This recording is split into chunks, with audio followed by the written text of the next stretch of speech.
Chapter 1 Milo. There once was a boy named Milo who didn't know what to do with himself. Not just sometimes, but always.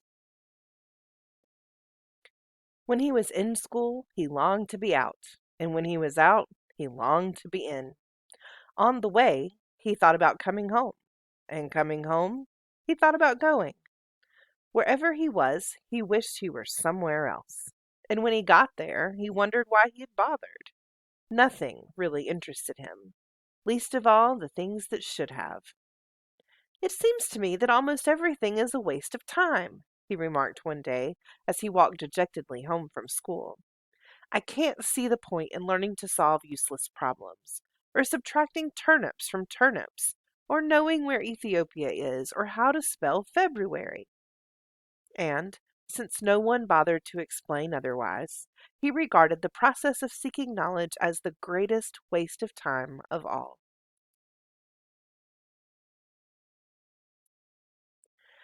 As he and his unhappy thoughts hurried along, for while he was never anxious to be where he was going, he liked to get there as quickly as possible. It seemed a great wonder that the world, which was so large, could sometimes feel so small and empty. "And worst of all," he continued sadly, "there's nothing for me to do, nowhere I'd care to go, and hardly anything worth seeing." He punctuated this last thought with such a deep sigh that a house sparrow singing nearby stopped and rushed home to be with his family. Without stopping or looking up, Milo dashed past the buildings and busy shops that lined the street, and in a few moments reached home. Dashed through the lobby, hopped onto the elevator, 2, 3, 4, 5, 6, 7, 8, and off again, opened the apartment door, rushed into his room, flopped dejectedly into a chair, and grumbled softly, "Another long afternoon."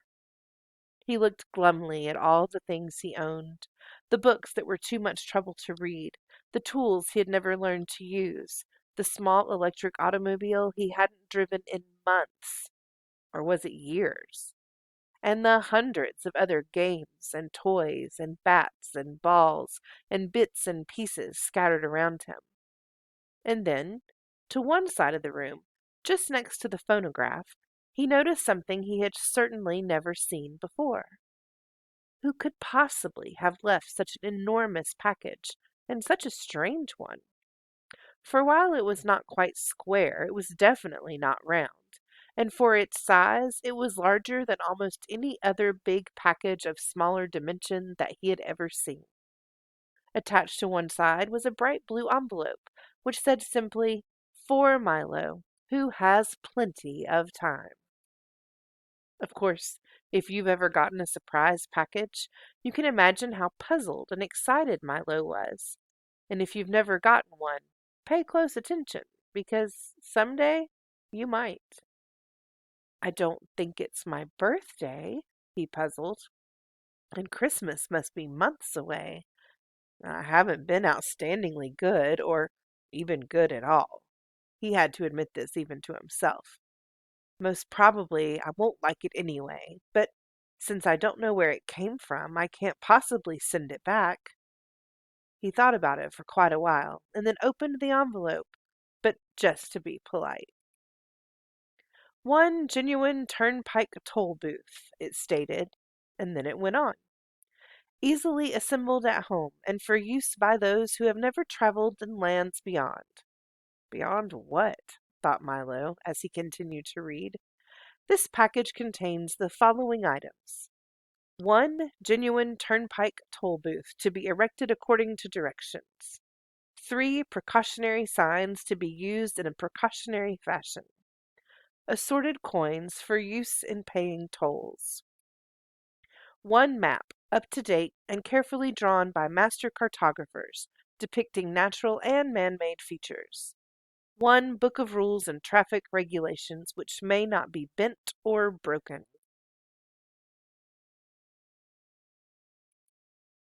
And in smaller letters at the bottom, it concluded, "Results are not guaranteed, but if not perfectly satisfied, your wasted time will be refunded."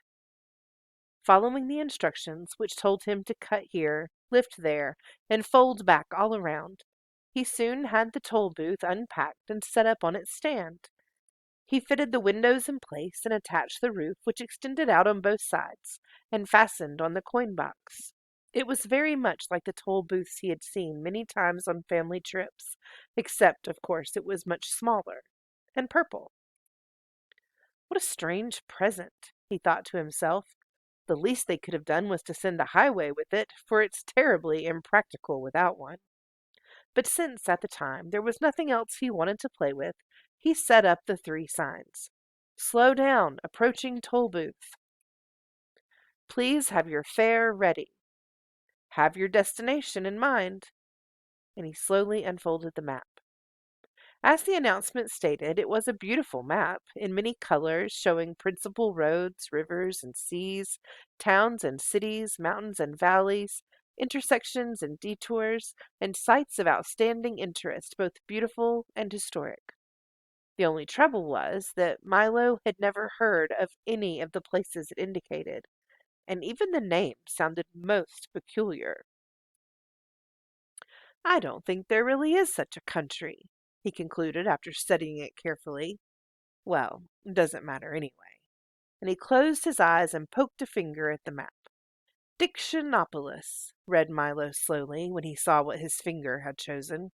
Oh well, I might as well go there as anywhere. He walked across the room and dusted the car off carefully. Then, taking the map and rule book with him, he hopped in and, for lack of anything better to do, drove slowly up to the toll booth. As he deposited his coin and rolled past, he remarked wistfully, I do hope this is an interesting game, otherwise the afternoon will be so terribly dull.